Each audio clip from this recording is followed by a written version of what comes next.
Okay, let's start. In the name of the Father, and of the Son, and of the Holy Spirit. Amen. You started? Praise God. Thank you, Jesus. Thank you, Father. Holy Spirit, we thank you for the testimonies we heard. Thank you, Lord, that your word is alive, your word is active, your word is full of power, your word is energizing, and your word is effective. And Lord, you sent your word and you healed us. Thank you, Lord, as you speak to us through your word, making this teaching simple, easy, and practical. Lord, you know exactly what we need today. Not what I wanted to preach, but what you want to speak to us, Lord. You take complete control of my words, my thoughts. And we thank you, Lord, for answering and giving us the solution that's in the word for every situation that we face. And we thank you, Holy Spirit, for confirming your word with signs accompanying. In Jesus' name we pray, Father. Amen. Praise God. Hallelujah. Okay, I'll start with a small question, and I know these children would answer. Yeah? Shall I? What is the key for breakthrough?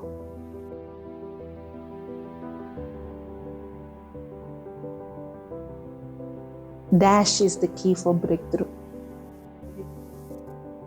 No? I was expecting these children would answer. Forgot? You have heard, but yeah?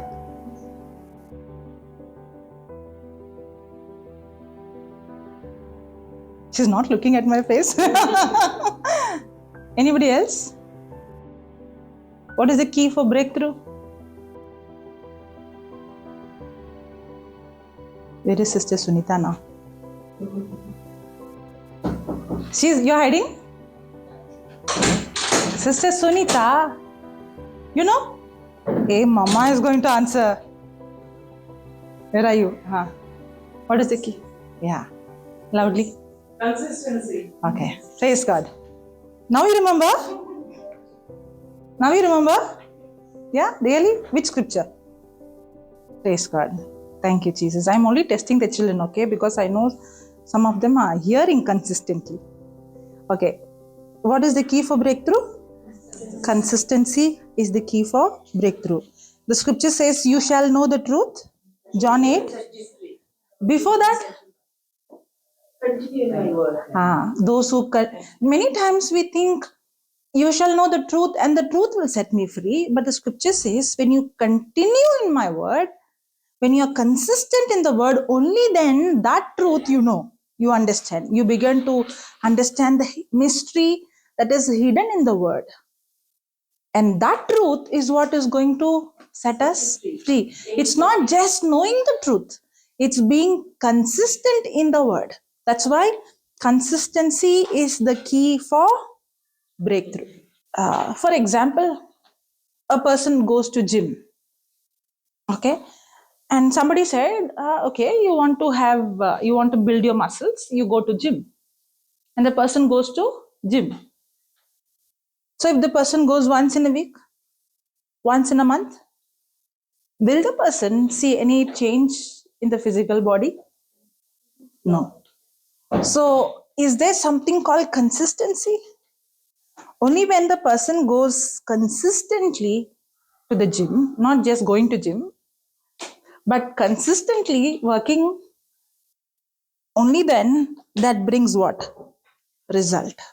So if there is no consistency, will there be a breakthrough? No. If there is no consistency, will there be a result? What happens is with us, when we go for a retreat or when we hear the word or when we hear somebody's testimony, we get so excited. After we go from the retreat, we would say, praise the Lord, on fire. Correct? After 2 days, 3 days, what happens? Like soda bottle, right?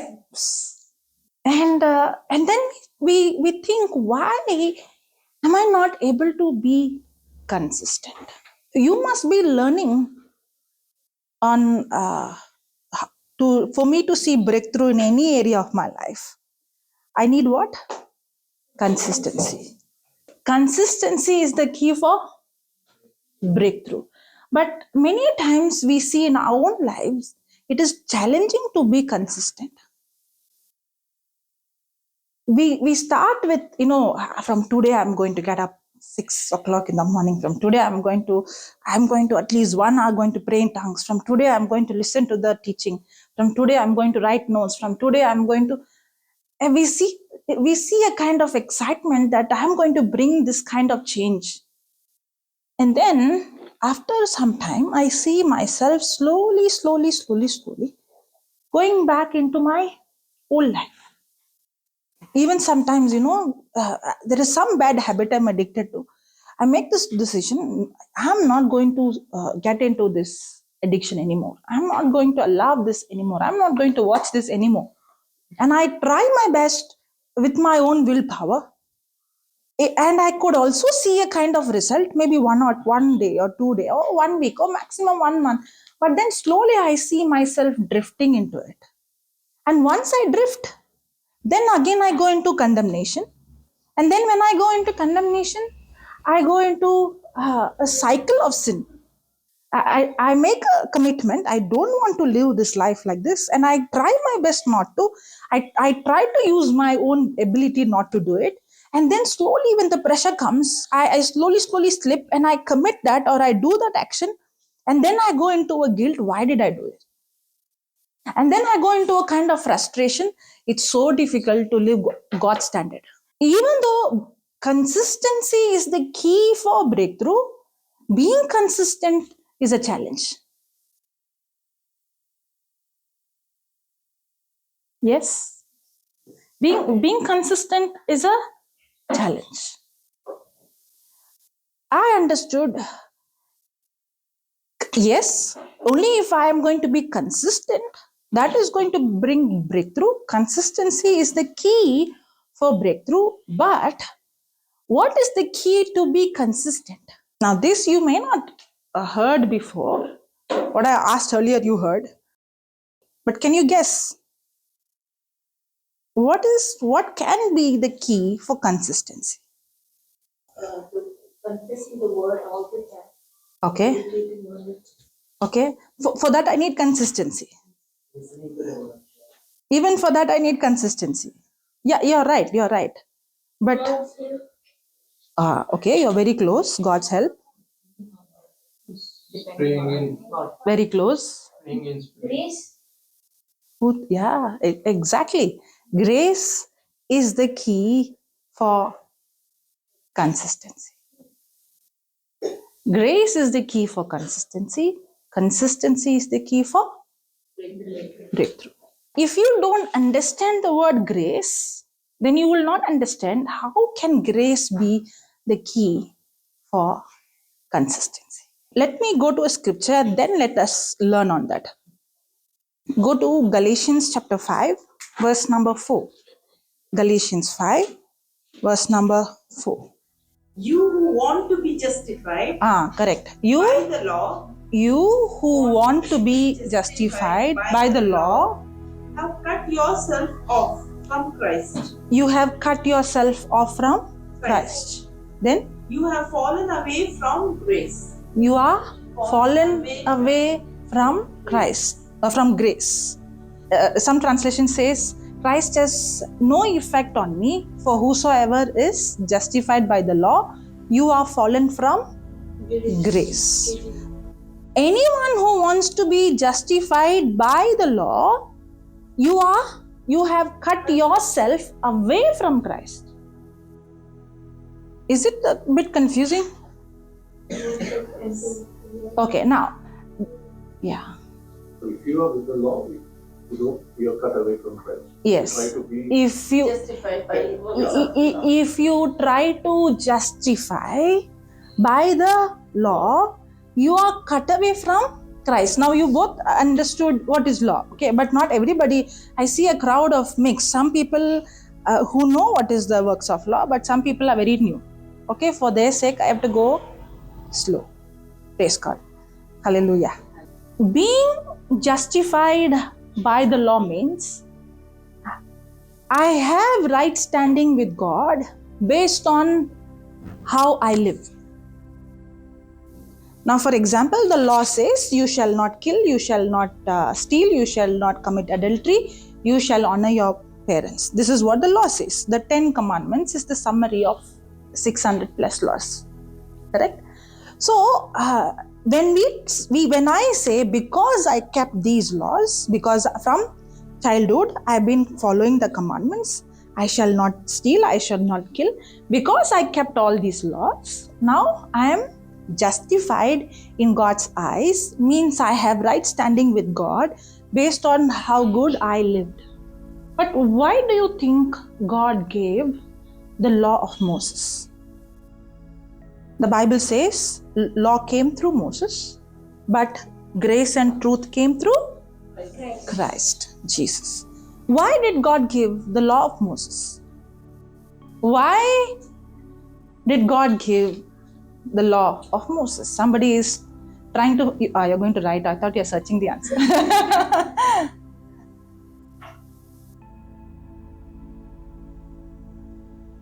They were under the law, under the old covenant. Correct, but why God gave the law? Because somebody has to die, save someone. So, Okay, till that period, yes. They have to follow this law. Why? For what reason? To justify themselves. So before Jesus came, they can justify themselves by the law? Justify in the sense, there will be a punishment before that. So everybody would have got punishment, no? For? Preparing for Christ to come, okay? Okay, let me allow her to speak. Yeah, tell me. So that they would understand that I can't do this on my own and I need God to do it. Wow. Then? To show the sin nature in us. Then? Maybe to understand the old covenant and the new covenant. Whatever answer you give, no, you should give me scripture. I should ask them also. Now, whatever answer you gave, show me the scripture. Because if it is not in the scripture, how do I know? It can be your opinion. And I don't need to believe anybody's opinion. Which scripture says? Mama said. Then you have to say, according to Mama. Mama, you have to train your children. Even if Mama tells you something, you don't need to believe. You have to believe what the written word of God says. Go to Romans 7:7. What then should we say? What shall then we say? That the law is sin? Is the law sin? Now, okay. Now, the way Paul was preaching, actually, Paul, if you see all his letters, whether it is the book of Romans, whether it's the book of Galatians, if you see everywhere, Paul would say that anyone who is under the law is under curse. If you see Galatians chapter 3, verse number 10 says, anyone who is under the law is under curse. Now, the way he speaks, okay, we'll go to Galatians 3:10 and we'll come back to Romans 7:7. All those who Rely on the works of the law. Rely on the works of the law Are under a curse. Are under a curse. For it is written. For it is written. Cursed is everyone. Cursed is everyone Who does not observe. Who does not observe And obey. All the things Written in the book of the law. Written in the book of the law. Then Now. It is the book. Now it is evident. It is evident That no one is justified. That no one is justified. Is justified before God by the law. That means if anybody has to be justified by the law, they have to keep all the law, which is not possible. James 2:10 says, if a person keeps all the law and miss at one point, he equally has broken all the sin. For example, if you spoke once lie, it's equal to you are a murderer. It's equal to you are a thief. It's equal to, that means the law standard was so high that even if a person keeps 99.99 and misses at one point, that person is there's nothing called big sinner and small sinner in heaven, like how we think. I am not like her. I did not commit sin like her. No. The reason why God introduced the law was so that nobody can compare themselves with anybody else and say that I am not like her, I am not like him, I am better than him, or I am better than her. So I can have right standing with God. Now, what happened in the time of Jesus, when Jesus came in this planet Earth, when the Pharisees, when Jesus was preaching the gospel, it sounded like Jesus is coming against the law of Moses. That's why, they brought this woman before Jesus, and they said she is caught in adultery. Actually, they wanted to trap, because if she is caught in adultery, then not one, two has to be caught. Correct? And now the reason why they brought her to Jesus is to trap Jesus. Because Jesus is speaking about, love and mercy, and he's speaking about forgiveness. And they were so irritated because they see Jesus eating and spending time with so-called sinners. So according to them, Jesus is actually violating the law of Moses, because the law says when somebody commits adultery, they should be stoned to death. So you know what was the trap? The trap was, in case if Jesus says, okay, stone her to death, then he is coming against his own preaching. He is coming against his own his own mercy, his own love, what he has been ministering to others. Then he becomes a liar. He is contradicting to what he is preaching and what he is acting on. But if he tells, no, I forgive her, I love her, then he's telling, that means the law of Moses is wrong. If he is going to stone her, then he is against his own words. If he is not going to stone her, then he is blaspheming God. Because the law of Moses came from God, and he is breaking the law, and he becomes a blasphemer. So they want to trap Jesus this way or the other way. He is going to be trapped. But they don't know he is the creator, and he is the one who gave the law. Can you trap him? There is no way you can trap him. He's the one who knows everything. He is the one who wrote those laws. When they all brought that sinner, or the person who committed sin, what did Jesus say? Now, I believe what Jesus spoke at that time was not just like, sometimes we don't see the word as it is because we don't understand the context. And sometimes, like how we have dramas in school, they come and speak, like that. That's how we see. But we don't understand. The Bible says very clearly, the law was given to minister condemnation. The law was given to minister condemnation. Which verse says that? 2 Corinthians chapter 3, verse number 6, 7, 8. Now if the ministry of death. Now if the ministry of Death. Ministry of Death. what is the ministry of death? The old agreement. The old covenant, the law of Moses. Okay, when I say ministry, ministration means the ministry of grace, ministry of law. It serves something. A person who's under the ministry of law ministers what? Condemnation. A person who's under the ministry of grace ministers what? The compassion, the love of God, the forgiveness of God. So the law is the ministry of death. So the law ministers life, or the law ministers death? Life or death? Okay, read the previous verse. I have to read the previous verse, I guess.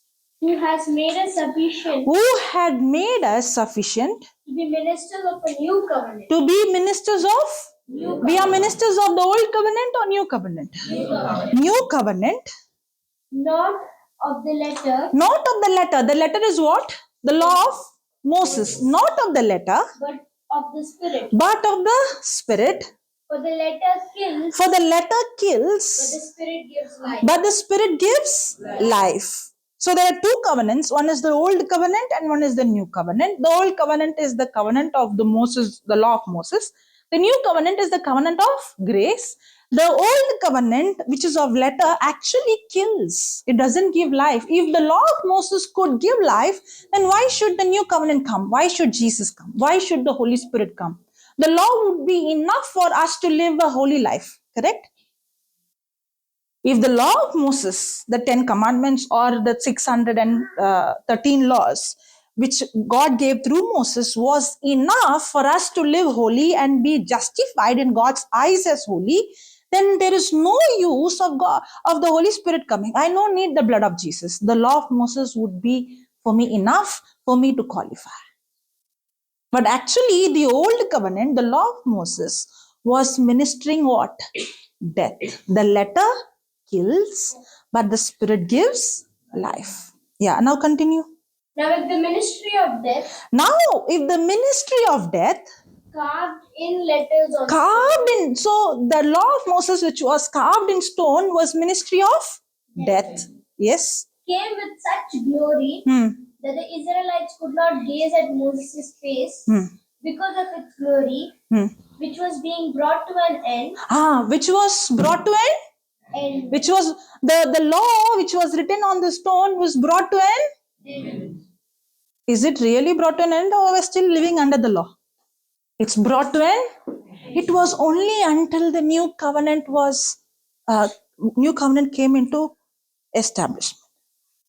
will not the ministry of the Spirit have even more glory? Yes, then For if there was glory in the ministry of condemnation, if there was glory in the ministry of condemnation, that means the law was ministering condemnation. The law was given to bring condemnation, to bring guilt. You know what Jesus did? He opened his mouth and he began to speak the law. The law has the power to bring condemnation and guilt. When they said, according to the law, you have to stone her to death, actually the law was given to bring condemnation, not only for that woman, for every person. That's exactly what Romans 3, can you read Romans 3:19? Now we know that whatever the law says, it speaks to those who are under the law, so that every mouth may be silenced. Some mouth or every mouth? Every mouth shall be silenced, and the whole world may be held accountable to God. There is some other translation which says the law is given, so every mouth is silenced and everyone is brought under guilt. So everybody is guilty. So the law was given actually to minister condemnation and guilt. The law was given to minister condemnation and guilt. The law was not given for anybody to show, according to the law, I did this, I did this, I did this. Even in the old covenant, the law was not given for anybody to boast. Even in the old covenant, the law was not given for anybody to boast. The law was actually given to minister death, to minister condemnation, to bring guilt. Why God has to give such a law? He knew that this is going to cause guilt and condemnation. I would say there are many reasons, but I can give you some reasons. One of the reasons is, in the time of Noah, sin multiplied in this world. At that time, was the law of Moses given? The law of Moses came much, much later when Joseph went into Egypt, and after God bringing those Israelites out of Egypt in the wilderness, it was given. Even in the time of Isaac or Abraham or Noah, the law was not there. If the law was not there, then how did they had right standing with God? When Adam disobeyed, when Adam committed sin, every person who was born from Adam is born with this sin nature. No matter how much you discipline a dog, can you stop the dog from licking itself? Why? Because that's its nature. In the same way, every man, every person born from Adam is born with this nature called sin. We don't become sinners because we commit sin, but it's the other way. We sin because we have this nature called sin. Every person who's born from his or her mother's womb was born with this sin. That's why Romans 12:2 says, the law of spirit of life in Christ Jesus has made us free from the law of sin and death. Because sin came into this world of man's disobedience, curse also got activated. When God created man, God did not create us to die. God did not create sickness. God did not create any disease. But that came as a consequences of sin. It's a law. Now, God's original plan is not to condemn or to judge people or make them guilty. God is a loving God. That's why even when Cain committed murder, God spoke to him. He heard God speaking to him. In fact, God was trying to help him. He also said, if your heart is right, I would appreciate you. He was trying to connect to God. God was always communicating with man, even though he would make error. In fact, God even told, I put a protection on you. So we see even when man makes mistake, God is not treating man based on how bad they are. He would treat man with compassion and with love. But in the time of Noah, you see, sin multiplied in such a way that sin began to spread like a gangrene. Now, there is only one, the Bible says the Son of God was slain, the Messiah, Jesus was slain before the foundation of the world. The meaning of that is, even before God created man, God had a plan of salvation for man. Why God had a plan of salvation for man? There is a reason. Man decided to create man. God decided to create man, and God decided to create man in His own image and likeness. Now, when God created man with this freedom of choice. There are many things that we do. We know it's not pleasing in God's eyes, right? But is God stopping us, or is He given us the freedom of choice? From morning till evening, there are many things that we do. We know this way of action or this way of thinking or this way of words are not right. But do we see God interfering in our life and not allowing us to do those bad things? No, that's not God's nature. Because God has given us freedom to choose. Now, when God created man, and the Bible says in Psalms 115, verse number 16 says, the heaven belongs to God, but the earth He has given to to man. If God is going to create man and give him the dominion, the authority, and if man is going to make a wrong choice, there's going to be consequences for the wrong choice. That's why even before God created man with His master plan, with His wisdom, if He's going to create man without freedom, in case we take it the other way, maybe God did not create us with freedom of choice. He created us to live the way He wants us to live. Think only good things, speak only good things, do only good things. Okay, maybe He programmed us only to think good things, speak good things, and do good things. It would have been nice, right? It would have been nice, right? We would have been like robots. We are programmed to speak in certain way. We will be programmed to act in certain way. We will be programmed to think in certain way. We might create robots. God never created robots. That's why we want everything to be what I want it to be. But that's not God's nature. God did not create or program robots. He created man with freedom of choice. But there is a danger in that. The danger is, if God is going to give freedom of choice, then if man is going to make a wrong choice, there's going to be consequences for the choice. I would say when man decides, I don't want God, that is disobedience. when he's going to disobey and he would choose, I don't want God, then the absence of God is evil. The absence of love is hatred. The absence of light is darkness. The absence of peace is confusion. I would say hell is a place of absence of God's presence. That's why there is torment. The absence of faith is fear. That's why there is torment. So if man is going to make a choice to disobey God or reject God, then the absence of God is going to be death, and it's going to be eternal death. So if God is going to create man, and if he is going to give him the freedom of choice, then there's going to be a consequences for that. And God came up with a master plan. And what is the master plan? The plan of salvation. Plan of salvation.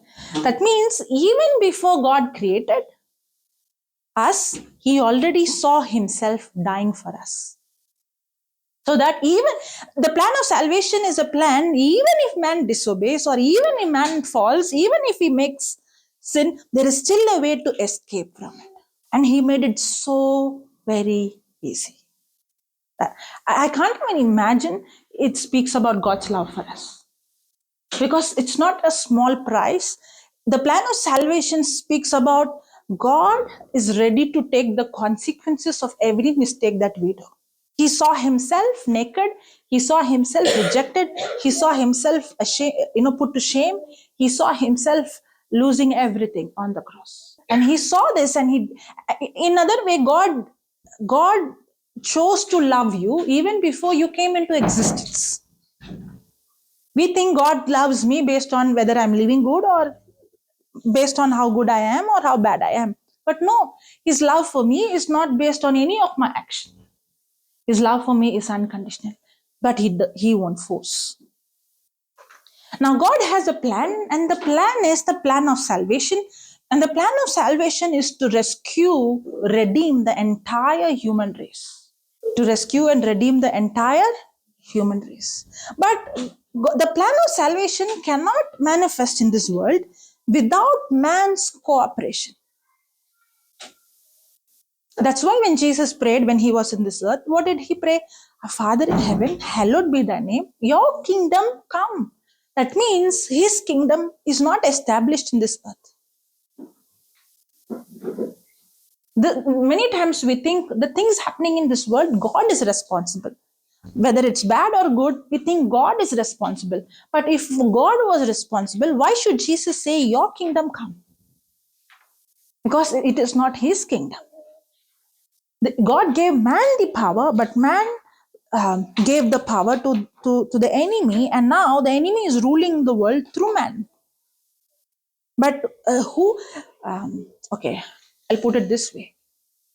Whether God or devil, they need a body. Because only a human who has a body is given authority to rule over this world. That's why God needs somebody who has a body to yield to him. That's why even for Jesus, for God to come to this world, he needed Mother Mary to agree so that he has a body. Even God cannot have access in this world without a body. Why? It's not that God is all powerful. God is all powerful. God does have power over everything. He still has power over. He did not lose any power. It is we who lost our power. God did not lose any of his power. It is man who lost his power. But God is faithful to his word. When God gave man the dominion, God, okay, you made a mistake, let me take the dominion back. No, God won't do that, because God is just to his words. So he did not fight the battle to take back what he lost. No. He came as a man to fight our battle so that he could restore what we lost. Did you understand that? God did not lose anything. It's we who lost it. So that's why he did not fight the battle as God. He fought the battle as man. That's why the first Adam lost it by disobedience. But the second Adam, Christ, he won the battle by obedience. In fact, Jesus did not come to break the law. Jesus came to fulfill the law. No one can keep all the law. Because everyone who's born from his mother's womb, except first Adam, he was created without sin. But when the freedom of choice was given, he disobeyed. But everyone else who were born from a mother's womb, they were born with sin nature. But Jesus was not born as a natural birth. He was born through a virgin.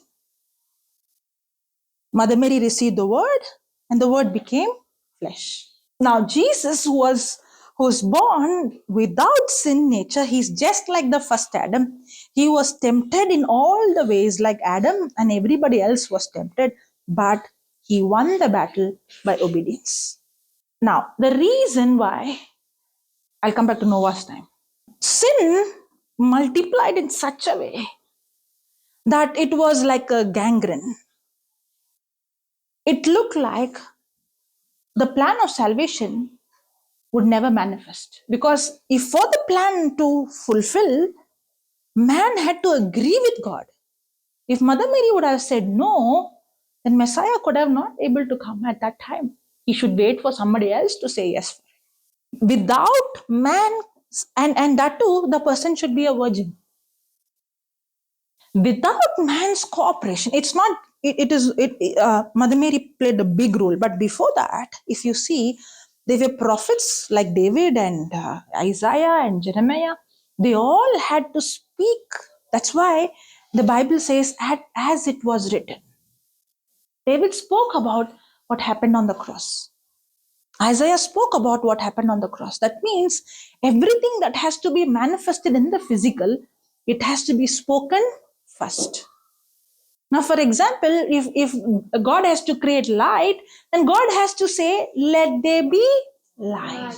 God has to speak first, because words are, God spoke words. It is by words that God created everything. But now, man is the one who's given the authority. So who has to speak? Man has to speak. So man has to speak the plan of salvation before the plan of salvation could manifest. For man to speak the plan of salvation, God needed man of God, woman of God to agree with him for the plan of salvation so that they could speak. That's why everything that happened was already spoken. That's why it says, as it was written, it was fulfilled. That's how the system works. That's how God created everything, and God created everyone. But in the time of Noah, it was just like how a person gets gangrene. A doctor has to ampute his or her leg. Why? Because the doctor hates the person? No, the doctor loves the person, or the doctor wants to save the person's life. The doctor has no other solution but to ampute the person's leg to save the person's life. Correct? In the same way, God had to destroy human race at that time to actually stop the gangrene called sin, so that he could rescue the entire human race. That's why he had to preserve at least that one, even if that one is corrupted. It is so spread, sin so spread, there was only one righteous. If even that righteous was corrupted. Now, righteous is not based on how good they lived. According to Bible says Abraham was righteous, not because of works. If you have doubt, you can read afterwards. It's in Romans chapter 4, 1-3. Abraham was righteous not because of works, but he was righteous because he believed. Noah was righteous not because he was completely doing good works. God knew nobody can live or do good 100%. The reason why God called Noah righteous, because Noah believed in God.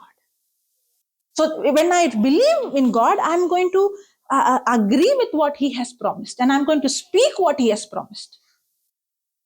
If nobody is there to agree with the plan of salvation and speak, then how will the Messiah come, and how can he die, and how can the entire human race receive salvation? If I would always say, if you don't understand God's character, you will never understand the scriptures.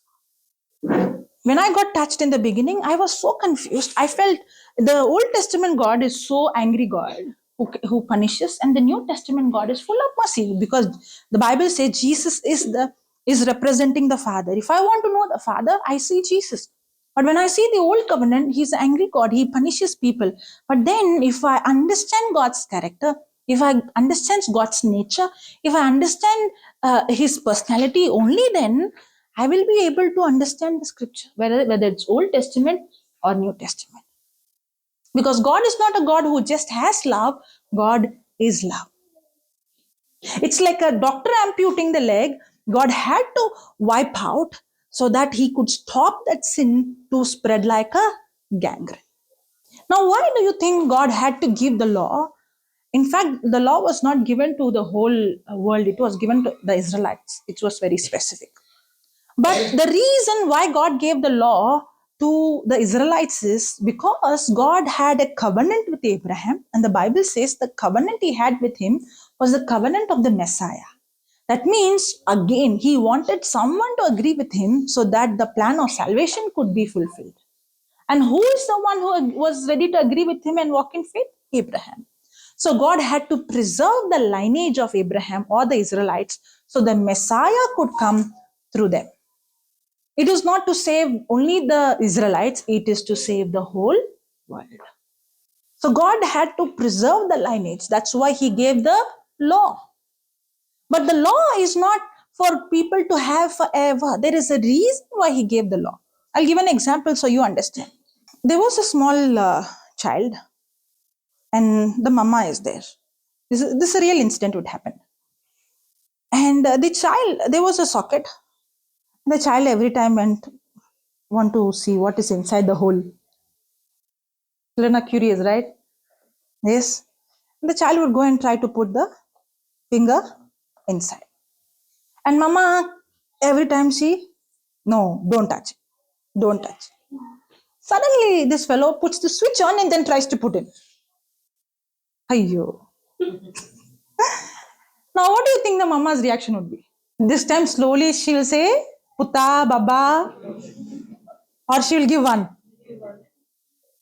Now, does the child understand why mama is beating me? No. She doesn't want me to. I want to play and she doesn't want me to play.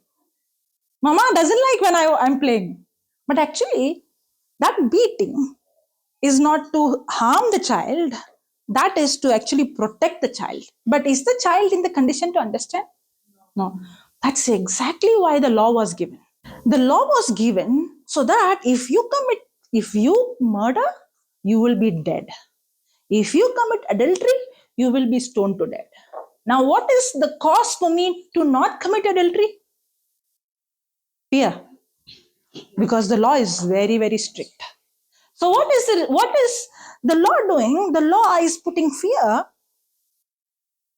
so that I don't commit that sin. In other way, God used the law like a schoolmaster. This is in Galatians chapter 3, verse number 24. Therefore, the law was our disciplinarian. The law was our disciplinarian. Yeah. Until Christ came.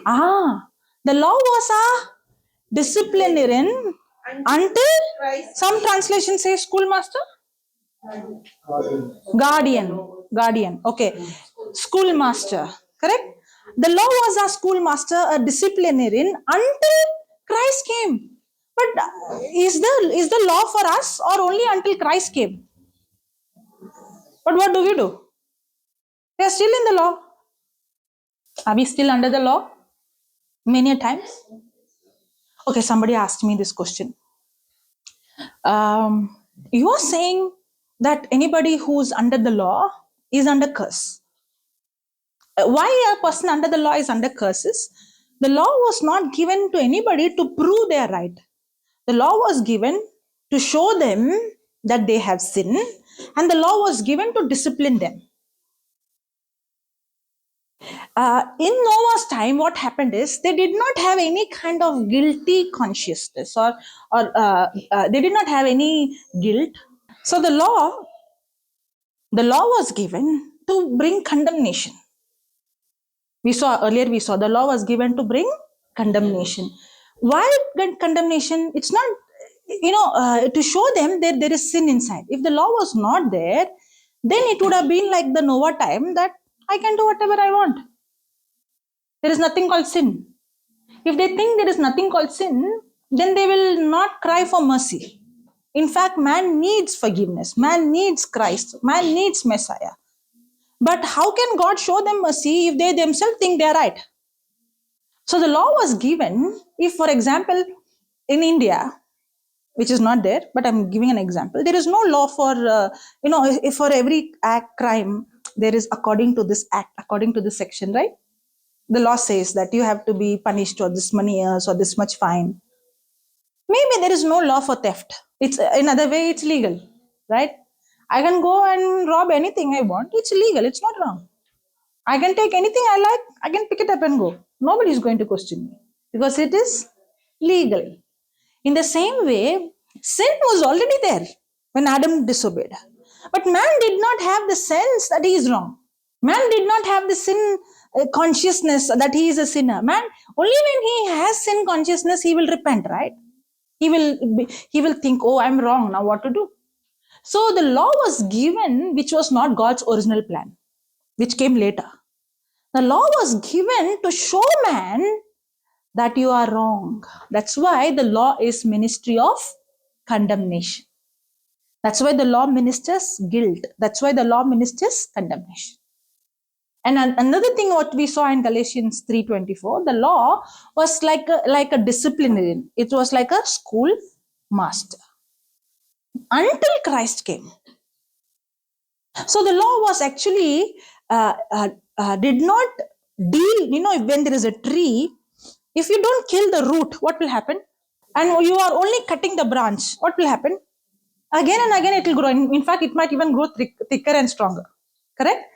Now, the law was like that. It was only dealing with the action out of fear. But the law did not have the power to deal with sin's root. The law only brought fear. If I commit this, I will be stoned to death. So it was only dealing with the branch or the sin to spread. But the law could not deal with the root of the sin. So what happened with the Pharisees? Now, Jesus always called, not all the Pharisees, there are some of them who genuinely accepted Christ. The problem with the Pharisees is, even Paul, who was Saul, was a Pharisee. He calls himself a Pharisee of a Pharisee. Even he, who had the law, the reason why he was persecuting the church, because he thought that Christians are blaspheming God. They are breaking the law. The problem with Saul or any other Pharisee, it's not that they did not have the law or they did not have the old covenant scriptures. They had Psalms, Jeremiah, all those scriptures they had, but they did not have the right interpretation or the right understanding of the law. So they misinterpreted the law, thinking, if I keep the law, then I'm justified in God's eyes. That's why Jesus calls these Pharisees as hypocrites. You know who are hypocrites? A hypocrite is someone who's outside different and inside different. So the Pharisees, they thought, I did not commit adultery like her. I am not a tax collector. I did not rob. I did not do this. I did not do that. So Jesus had to show them, if you think that you did not have physical illegal relationship, so you did not commit adultery, let me show you, even if you look at a woman with lust in your heart, looking is not sin, but lust in the heart. So sin is not an action. Sin conceives in your heart. The action is the result of the sin. If you think you are not a murderer, the Bible says even if you hate your brother, you are a murderer.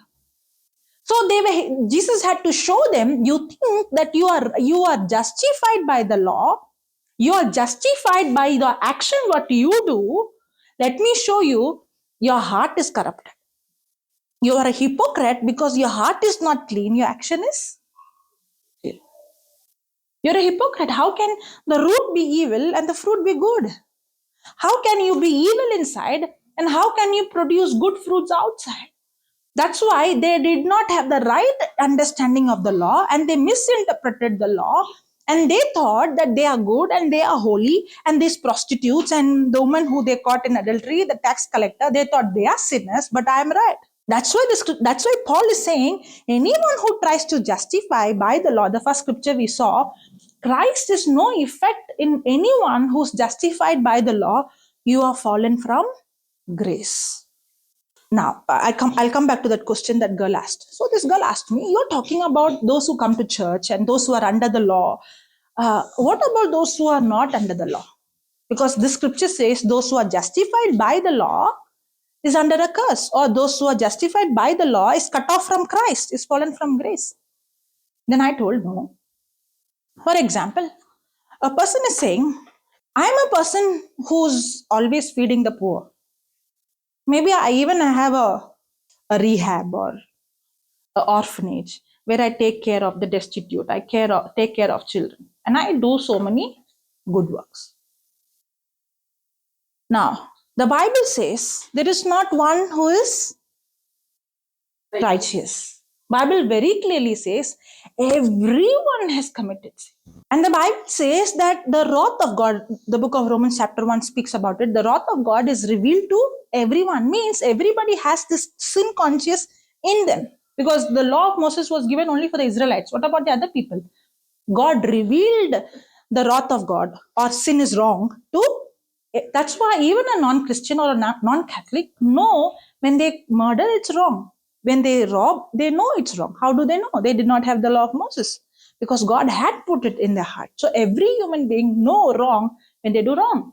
Now, a person who can be doing good works, like helping the poor or doing some kind of social work, but the person will still have the conscience in the heart that you did this, because nobody, maybe my outside people can see my good works and I'm doing so many social service, but I know what kind of evil is in my heart. That's why the Bible says there is no one good, there is no one righteous. Everyone has committed sin and everybody deserves. Now, what will the person say the moment the sin conscious come, or the thought comes, that I have done this wrong, I had lust, I had this kind of evil thought or this kind of action. The person will immediately say, yeah, maybe I am wrong, I did wrong, I am only a human. Yeah, I did this, but I didn't know, I'm not living like that person, I'm helping a lot of poor people. Yeah, maybe I have jealousy. Maybe I have short temper, but I'm not living like those people who are wasting their money. I'm using my money to help the poor. Now that is justifying by the law. Means what? Law is I have right standing with God based on my performance. I am accepted in God's eye, or I have right standing with God based on how I perform.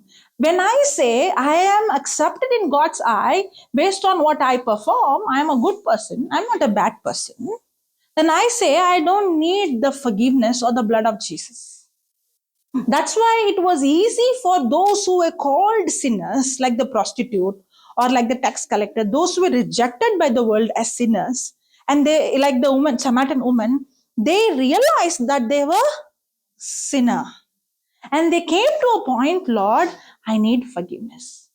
But why God gave the law? So that not only those who are named sinners, but the whole world should come under guilt, that they realize that they need a savior. They need the Messiah. They need forgiveness of sins. And this has to be preached. And many people say, I'm so confused, I can't understand the letters of Paul. But you know what Paul said? Paul said to the Galatians in Galatians chapter 1, verse number 6 and 7, if anybody comes and preaches any other gospel other than the gospel of grace, there is a curse. That means there is only one gospel. And what is that gospel? The gospel of grace. Now let me tell you what is grace. I cannot come to grace if I don't teach you on the law. That's why I was showing you what is the law. Now what is grace? Grace is, that means no one can be justified, or no one can have right standing with God based on any of those things that a person has done. Even if a person tried to live 99.99, he has still, okay, I'll show you that scripture. Read that James 2:10. For whoever keeps the whole law, For whoever keeps the whole law, but fails in one point, has become accountable for all of it. Is it very clear? If anyone keeps the whole law, but even if he misses at one single point, then he is guilty of all. That means the standard was so high, no one can be justified by any of their performance or any of the good works or any of the laws by keeping any of the laws. So why God gave the law? God gave the law to show man that there is sin. God gave the law for man to realize that I cannot make this. I cannot have right standing. God gave man law to discipline him. But that law was only for a short time until the Messiah comes. That means now we are not under the law. That's exactly what you read in Galatians 3:10, that anyone who's under the law is under a curse. Why is a person who's under the law is under the curse? Because by faith it's Because when the Bible also says anything that is not of, okay, read that again, Galatians 3:10-11. For all who rely on the works of the law For all who rely on the works of the law are under the curse. are under the curse. For it is written, For it is written, Cursed is everyone cursed is everyone who does not observe who does not observe and obey all the things and written obey all the things written in it. written in the book of the law. Now it is evident Now it is evident no one is justified that no one is justified before God before God by the law. by the law. For For the one who is righteous the one who is righteous will live by faith. Faith. will live by Faith. faith. Then, which verse is that? But the law does not rest on faith. The righteous shall live by faith, and the law does not rest on faith, because law is a person under law is not believing what God did, is believing on what he performed. Big difference. God did not give law to Abraham. God gave Abraham promise. There is a big difference between the promise. When you read the Bible, there are some things that speaks about the law that came through Moses. There are some things that speaks about the promise God gave to Abraham. Which came first? Law came or the promise came?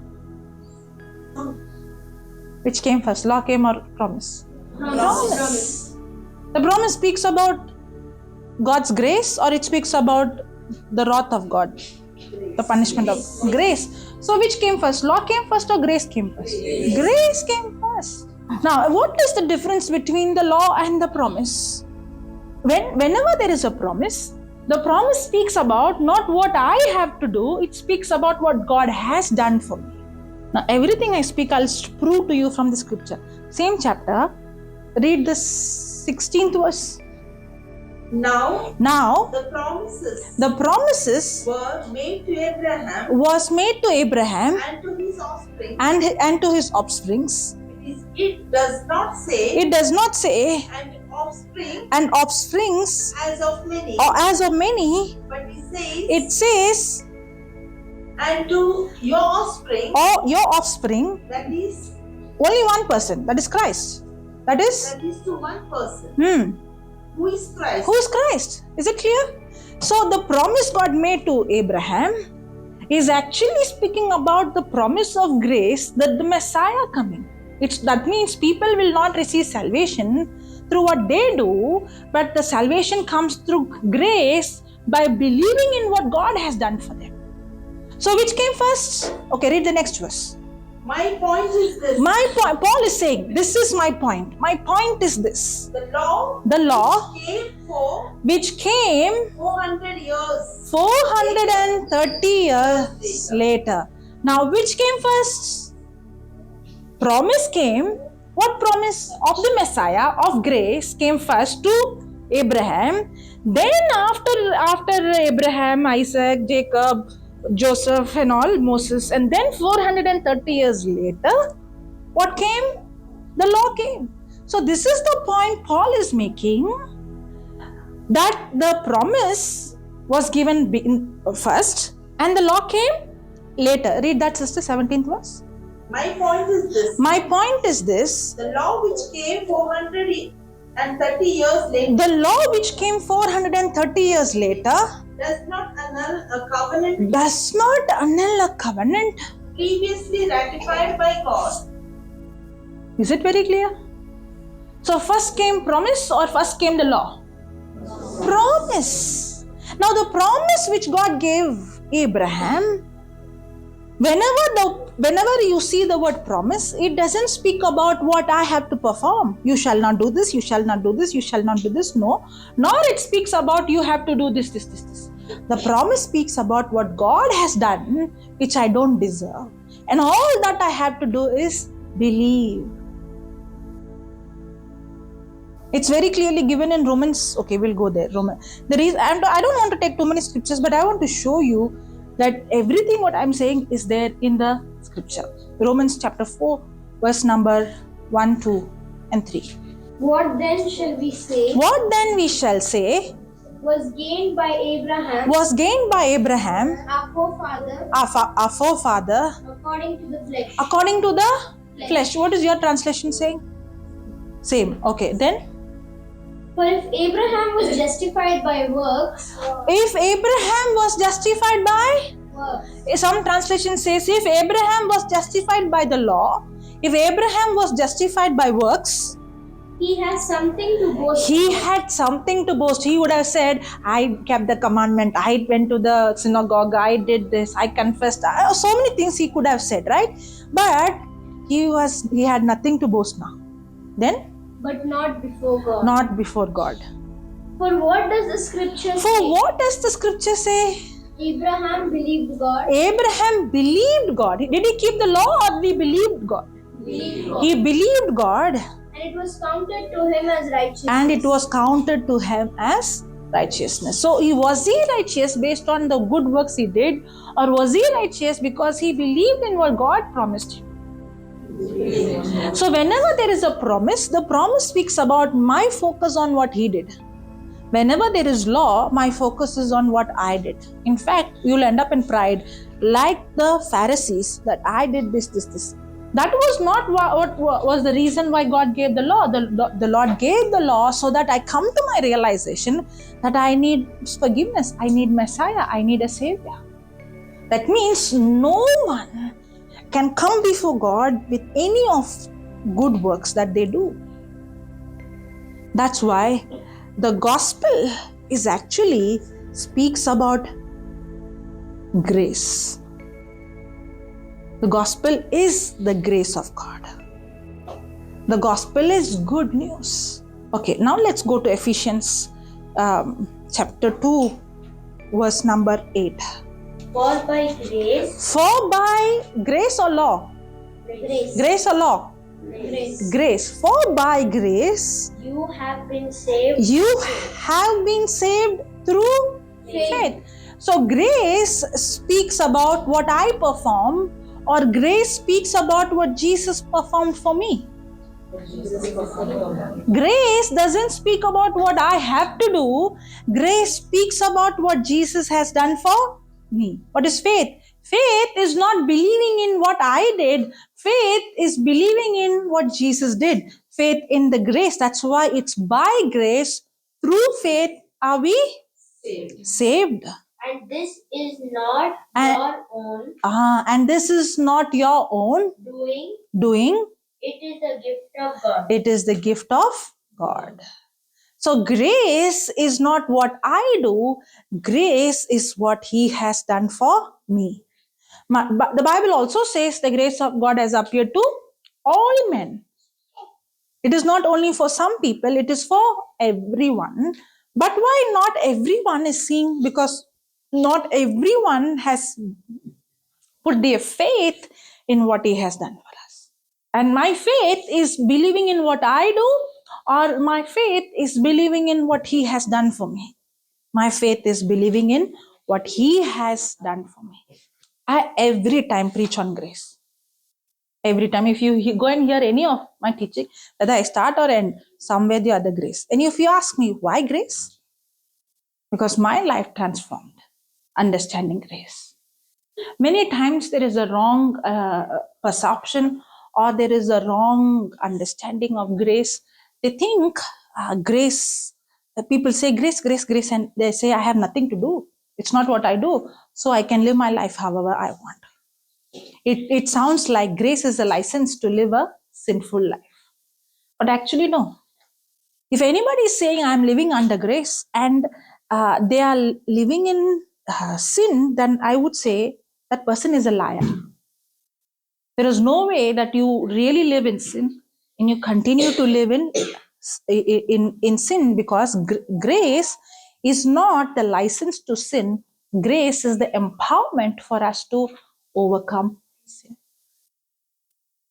In the beginning, I said consistency is the key for breakthrough, but grace is the key for consistency. Because we started with Galatians 5:4. Galatians 5:4. Okay, let's go there. You who want to be justified You who want to be justified by the law have cut yourself off from Christ. You have cut yourself off from Christ. Then You have fallen away from grace. you are fallen away from grace. you are fallen away from grace. Okay. Christian life is not about living a perfect life. Many times when we get touched or we give our life to Christ, we come to a point that I will not sin anymore. I will not watch this anymore. I will not go into the addiction anymore. We make many decisions and we think Christian life is to become perfect. Christian life is to go into a place of no error. I want to live a standard where I will not make any mistakes. I will not commit any sin. And we do try to not commit that sin, and we try our best, and then we go into guilt. The reason why we go into guilt is, even though I don't say law, it is law mindset. Because I'm trying to have a relationship with God or right standing with God based on how good I am or how perfect I am. And then we constantly go into the cycle of guilt, condemnation, and go into the same sin. But Christian life is not about living a perfect life. It is the opposite. Christian life is, I realize that there is weakness in me, but I cannot overcome with my own ability, but God's power is given to me. That is, which I don't deserve. That's why you saw the grace is what I don't deserve, which I don't earn. What is grace? Grace is unearned, unmerited favor of God, which I don't deserve. So Christian life is a life where I know for sure that I cannot do this, but God has given me the power. And God, the woman who was caught in adultery, Jesus said, the one who has committed sin among you, cast the first stone. That word came out of Jesus' mouth, came like, so sharp, because it came out from the Creator himself. It was not just words. Those words went and pierced, and it brought guilt and condemnation. In other way, I think they would have just seen their own sin flashing before them. Because law ministers condemnation.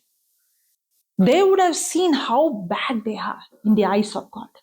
That guilt pricked them. The Bible says, beginning from the elder, the most senior scholar puts the stone down. What about others then?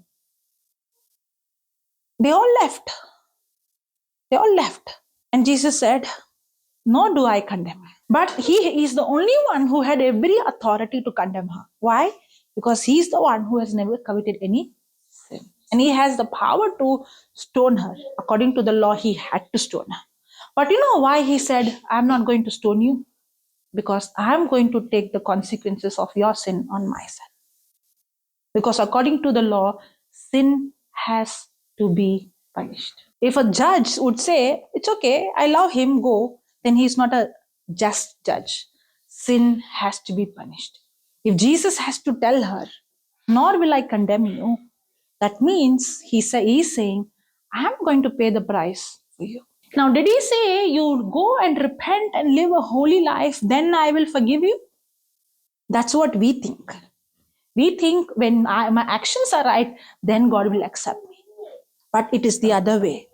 When I have weakness in my life, when I see sin in my life, and when I begin to experience His goodness, His love, that love of God, that goodness of God gives me the power to overcome sin. Do you think that woman will go back and live the same life? No. What do you think had gave the woman the power? The love of God. And that love of God is the compassion of God. That is Christian life. Christian life is not trying to establish or justify. It's not justifying myself based on my works. Whenever I try to justify based on my works, I'm actually cut off from Christ. I'm actually fallen from grace. But every time I fall, when I fix my focus not on what sin I did, but focus on His love and His forgiveness, the love of God, the forgiveness of God gives me the power to overcome sin. If anybody is still living in sin, I would say the person would have heard God is love. The person would have had a theory knowledge of God's love. The person has really not had experiential knowledge of God's love. That's why Romans 2:4 says that the love of God is what brings repentance.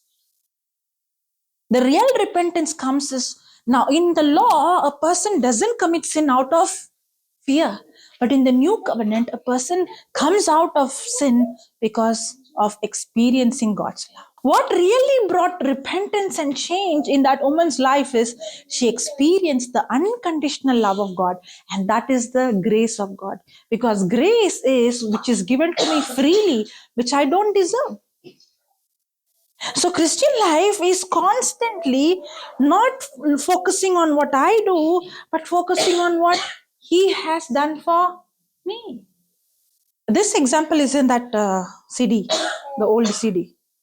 There was a man who went for a gospel meeting. He was a rock star. He was into music, and he was also a drug addict. When he went, he heard for the first time the gospel of grace preached. He heard the gospel, and he gave his life to Christ. But this fellow comes out. If you understand spiritual body, if you don't, we have teachings. You can go and listen. The person's spirit, the heart, is changed. Now, when he is born again, when a person is born again, the sin nature, when Adam committed sin, there was sin, and every person born from Adam is born with sin nature. But when a person is born again, the moment he believes in what Jesus has done for him, that person becomes born again. The old sin nature is gone, and now the person has God's nature in him. Now, in the spirit, he has the first sign. How do I know a person is genuinely born again? When a person is genuinely born again, the first indication is the person has extreme hunger for the word. Just like how when a baby is born, the baby has extreme hunger for milk, and the baby has to constantly drink. In the same way, when a person is genuinely born again, genuinely accepted Jesus Christ as his Lord, God, and Savior, the first indication is the person has extreme hunger for the word. Now, when this person is born again, there is no more sin nature. The sin nature is gone. Now God's nature is inside, and the person has extreme craving for the word, but the soul part, the mind part is still the same. So when a person, not only for him, anybody who's born again, there is a war. The war is not a bad sign. The war is a good sign. The war is there's a new nature. At the same time, there's an old way of mindset. So there is, the thinking is not yet changed, the mindset is not yet changed, the outside actions are not yet changed, but the heart is changed, the spirit is changed, the nature is changed. So there is a fight going on, and sometimes people think, they get worried, why I want to do good but I couldn't. But the person, it's not a bad sign, it's a good sign, because earlier the same sin you were okay, but now it is disturbing you because there is a new nature. Now this person who comes from the gospel meeting, he has this desire. I don't want to live that old life anymore, because sin looked like pleasure in the beginning. Sin looked like it's giving me pleasure. It's nice. It's enjoyment. But actually, that sin really gives pleasure in the beginning, but later on, it's like a bondage.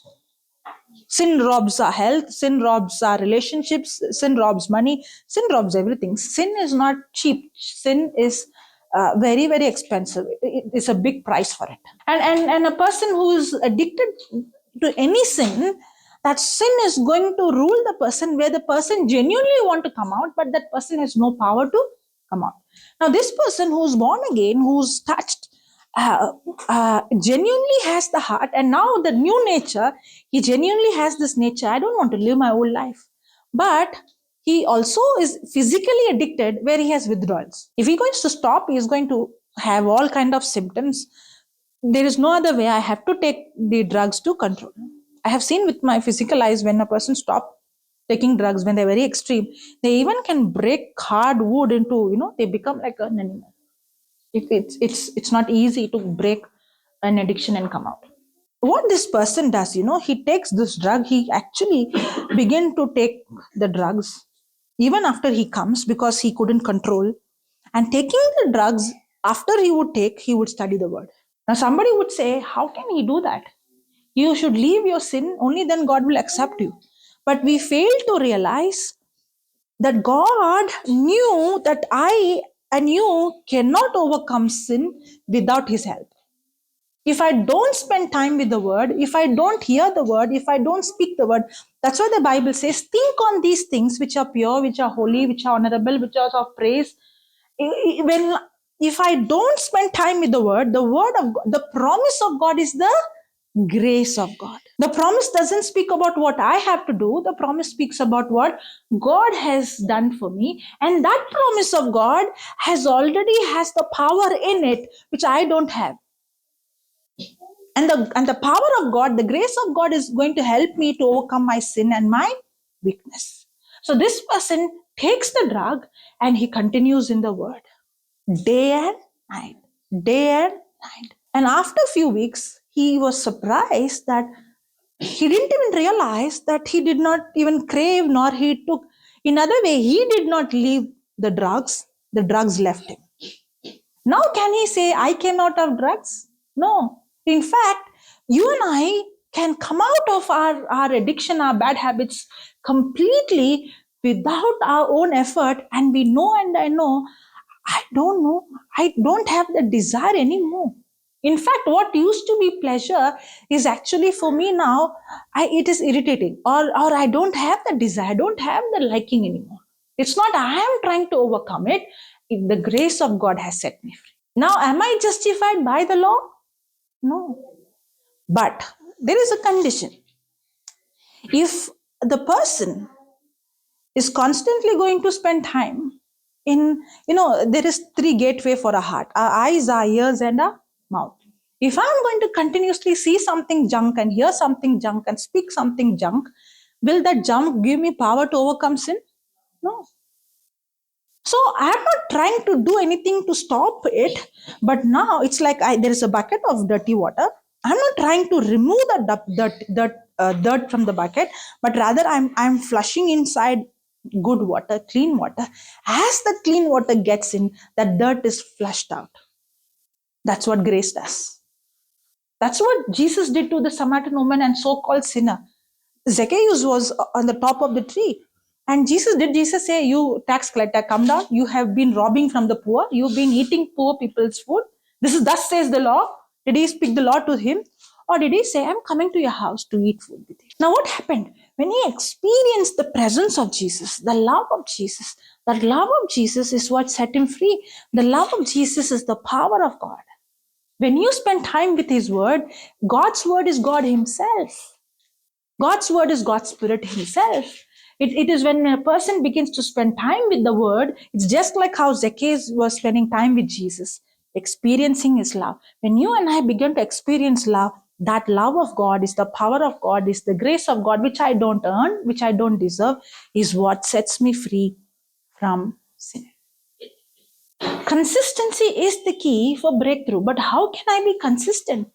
Only when I begin to understand, it's not because many times we want to be consistent, but we try to use our willpower, our ability to be consistent. But when I understand that Christian life is not about living a perfect life, but Christian life is constantly realizing that in my weakness, God's strength is enough for me. It's not about being perfect, but every time I'm weak, I realize I cannot do this, but I can do all things through Christ who strengthens me. So I don't try to come out with my own ability. I go to Him. I go to Christ. It is like how the devil deceives us. Whenever there is guilt, the first thing is we go out of God. Now, for example, uh, you are a person who would go and pray over people. Okay, you are a person who gets up in the morning, reads your Bible, does your prayer, and you are in the ministry. You're praying over people. On that day morning, you got up very late. You did not pray in tongues. You did not read the Bible. Now, will you have confidence to go and lay hand and pray? Immediately, what we will say, I do not pray. So we always attach, everything that we do, everything that God gives us is based on what we do. That's why we are trying to justify by the law. When we try to justify by the law, we have fallen from grace. It has become a mindset that God's acceptance in my life is based on how good I am. But man failed to realize God knew that man cannot keep up to the mark. God knew man in his own ability cannot do what the law says, nor man can. So God is saying to us, you cannot do that. That's why you need me. In fact, when you're weak is when you need him the most. But what the devil does is, whenever you are committing sin or whenever you do wrong, he will take you away from God. That's why when Adam committed sin, he hid himself. That's why the prodigal son, when he committed sin, he wanted to leave the father's house and go away. That's why people, when they live in sinful life, they want to disconnect themselves for anything has to do with God. They don't want to do anything with God. Have you seen? Because they think, now because of my sinful life, God cannot accept me. But we don't understand God's heart. God is saying, if you don't come to me, if you don't tap into my love, if you don't tap into my grace, you cannot overcome that sin. Going away from God is what keeps you in the cycle. You be guilty and then you go into that sin and you think God is never going to accept you. But when I am struggling with sin, He's a father who's saying, I know you are struggling. I'm there to help you. That's why I want you. He's not calling us to come perfect. He's calling us as we are so that His power helps me. That's why grace is not the license to sin. Grace is the empowerment for me to overcome sin. When I get those bad thoughts or when I'm into that bad works, I should know God loves me and He is willing to help me. That's why grace is God's willingness to use His power, His ability, everything of His on my behalf, which I don't deserve. I don't deserve it. But when I see sin in my life or when I see wrong things in my life, I should not run away from Him thinking God is angry with me. In fact, I should realize God loves me and He wants to help me to overcome this. That's why the Bible says the Holy Spirit is a helper. That's when I have to go and study the word. That's when I have to go and speak the word. That's when I have to go and listen to the word. Not trying my best to come out of it. I should allow the word of God, the spirit of God, the power of God. And when I allow the word of God, the word removes that desire. And it is not I coming out of sin, but I see sin leaving me. Now can I boast? I did this. I know 100% it's not it's God. When I understand grace, every time I try to do things with my ability, with my hard work, with my works, now Lord, I can't do this. And I go to Him. I go to Him. Only when I understand, I can be consistent. What is the key for consistency?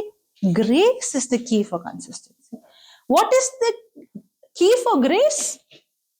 Oh, there's something else. Oh yeah, there is something else. Anybody can guess what is the key for grace? Am I confusing you? You're saying consistency now. Consistency is the key for breakthrough, correct? And grace is the key for consistency. What is the key for grace? No? Humility. Humility is the key for grace. You know why humility? When I am humble, I'm not depending on what I have to do. When I'm humble, now for example, David also committed murder. He also committed adultery. But did God accept him? Yes. What about Saul? The old covenant Saul, not the new covenant.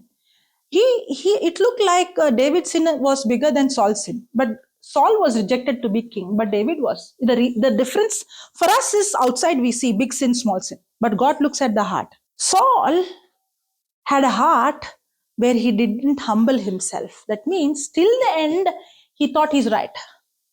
And that's why when Samuel come to correct him, he did not say, I'm wrong, forgive me. He said, he gave excuse. You know, the reason I did this because of this, because of this, because of this. Now, somebody might say Saul did fall at Samuel's heart and say, forgive me. No, no, no. If you go and read properly, Saul would tell Samuel, please anoint me and forgive me and anoint me before other people.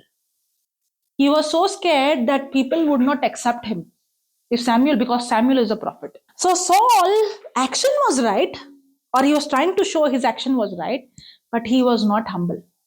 He was depending on his own action. David's action was wrong, but David, when Nathan came and spoke to him, he was instant to humble himself. He did have consequences, but he humbled. He did not depend on his action, he depended on God's grace. Humility is when a person doesn't depend on his or her good works or her ability. A humble person is Christ dependent. What is the difference between the Pharisees and the woman who was caught in the adultery? Is there any difference in the action? Both of them were equally sinners, correct? But what made her to receive grace but not the Pharisees? Now the law did bring condemnation in their heart. The Lord did. That's why they left the stone and went. The Lord did show them that they are sinners. But why she received the grace and not them? Because it's not because she's good or she kept the law. She was able to tap into grace because she was humble. Why? She came to a realization, I am a sinner. I can't do this. But Jesus, I need your help. So humility is the key for grace. Because the Bible says in James 4:5, I think, God gives more grace to the humble. So when I am walking in humility, I'm not depending on what I do, I'm depending on what He has done. So humility is the key for grace. Grace is the key for consistency. Consistency is the key for breakthrough. If I really want to seek breakthrough in my life, then I need to be consistent. But the problem with consistency is if I try to be consistent with my own ability, my ability will fail. That's why I have to understand God's grace. And for me to see the grace of God manifest, I have to be humble. I don't think you can just learn this in 1 or 2 hours. If you ask me, I'm learning this from 2000, maybe from 2011. I'm still trying to understand the grace of God.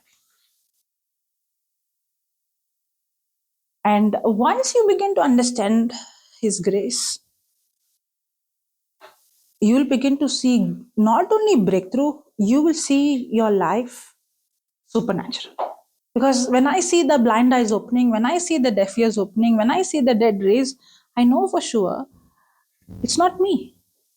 That's why the Bible says these signs will follow those who believe. In my name you shall cast out demons. That's why we say in the name of Jesus. It's not based on how many times the reason why we don't see answer. Mark 11:23 says, speak to this mountain. Tell the mountain, be uprooted and be cast into the sea. And whatever you speak, you will have without doubting in your heart. But many times when we speak to the mountain, we don't have confidence. You know why? Because we feel, I'm not worthy enough, I'm not good enough. The confidence comes. No, the reason why I see Jesus speaking with confidence is because of the relationship he had with the Father. And the reason why we don't have confidence is we don't have a relationship because nobody can have relationship with God based on the law. Only when we understand grace, then you know that God loves you and accepted you and you can have a relationship with Him. Because this relationship is not based on my faithfulness. This relationship is based on His faithfulness. That's why Abraham was justified not because of his good works. The reason why God called him His friend, because his relationship was based on the God's faithfulness for him.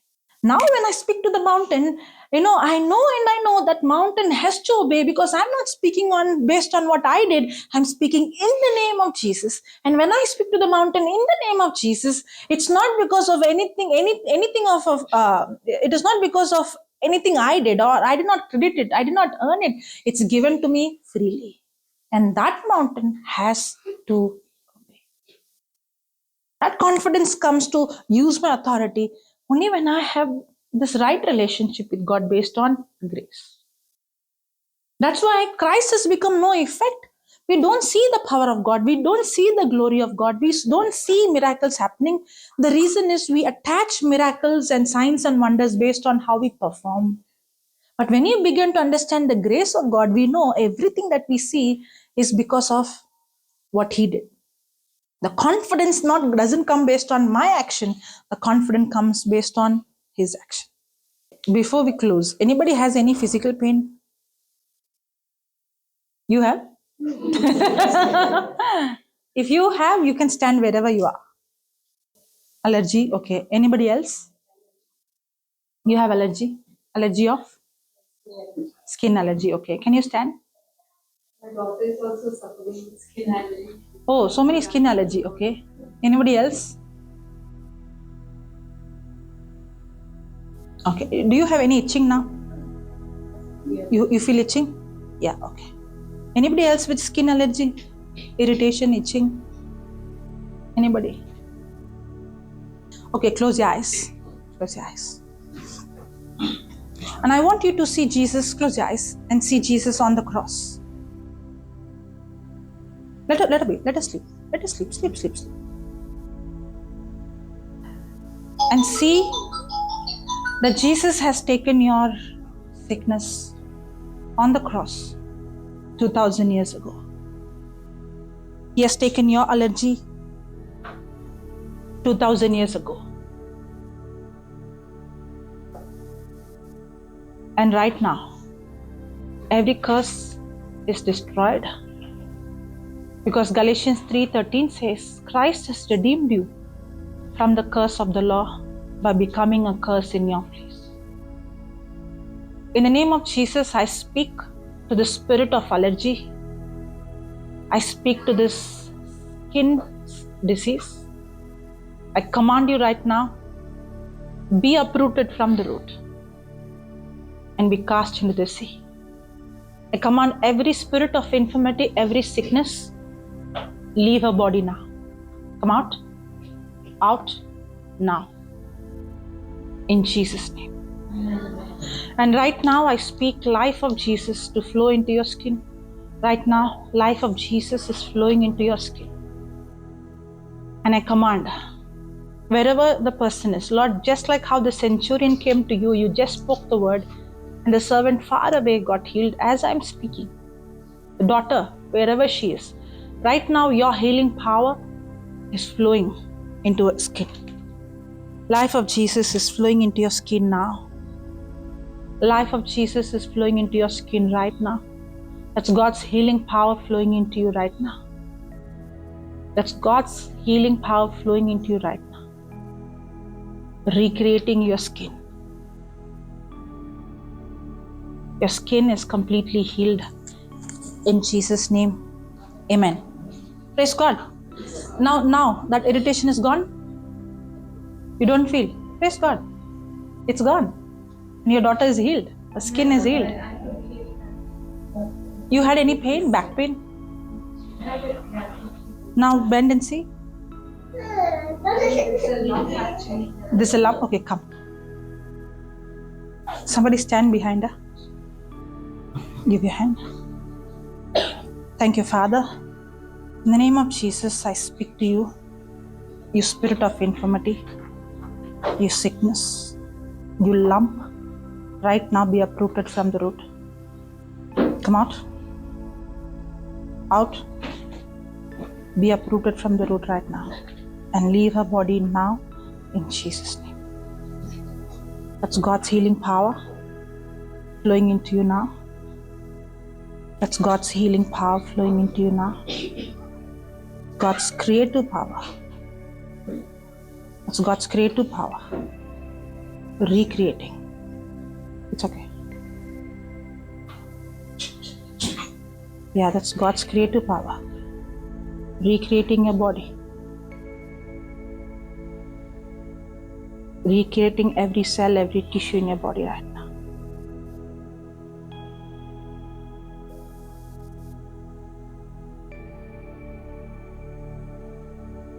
God's creative power.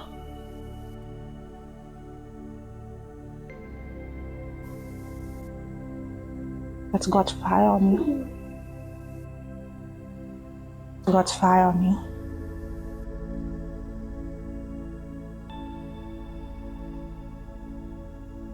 God's fire on you. God's fire on you. That's God's fire. God's fire. That's God's fire. God's fire.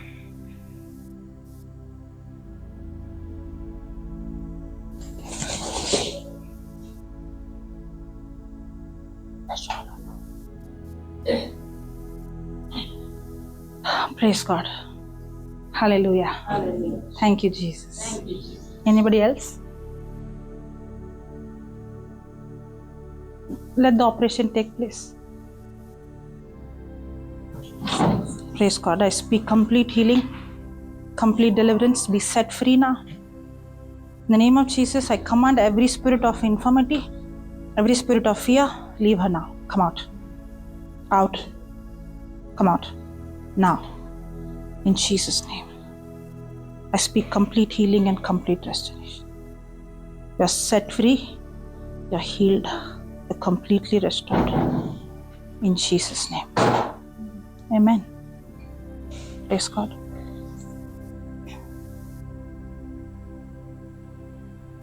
Can you tell what happened? No, You're all drunk. yeah, no. From there, I was want to talk to you for my daughter, and then telling Lord, I just hope she gets to talk. Yeah, to stand record. behind her, okay? She's drunk. Yeah. I was trying to tell you that that you will pray, and I was telling Lord, you will tell her to open and tell that she has to pray for my daughter because you have given her the gift of knowledge, and you will tell her that. That's the exact time I spoke about the centurion. Yes, and then I was getting that because I was standing as a proxy, but I You knew could that explain. I know whatever she must be doing, she would feel right now. And I was getting her into her bedroom, and I was praying the foot of the cross and telling Lord that she will also come She back. is. She's here. Because, yeah, she's 26. And I Praise say, God. Lord, she can do it. She has the potentials to glorify you. Amen. So wake her up. And this time I could feel the Power of God. yeah. And you feel light? But I was feeling hot. That's All God's the fire. time I was covering myself and sitting. So, yeah. Praise God. Now what about the lump? Yeah. If that's there, It's reduced? I'm here. It should go. Praise God. Okay. Yeah. You will see the difference. Amen. When Jesus spoke to the fig tree, that day the root died. The next day they saw with their eyes. So the root of the lump is died in Jesus' name. Amen. Amen. Praise God. Thank you.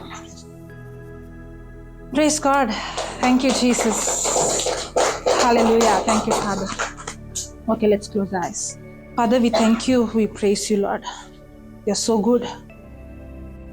And all that we saw is because of your grace. Nothing what we did, nothing we earned, nor could we earn with our own effort, Lord. Lord, today, let it be a beginning of us, studying the grace of God, understanding the grace of God. Because the Bible says, the grace of God is the power of God. I can never see the power of God when I'm under the law. I can only see the power of God when I begin to live a life of grace. Because the grace of God is the power of God that brings salvation. And salvation is not just being born again. Salvation is a complete package of healing, of deliverance, of wealth and health in every area of my life. And this salvation has come to me and into my house. And I believe that my whole house is saved. In Jesus' name we pray. Amen.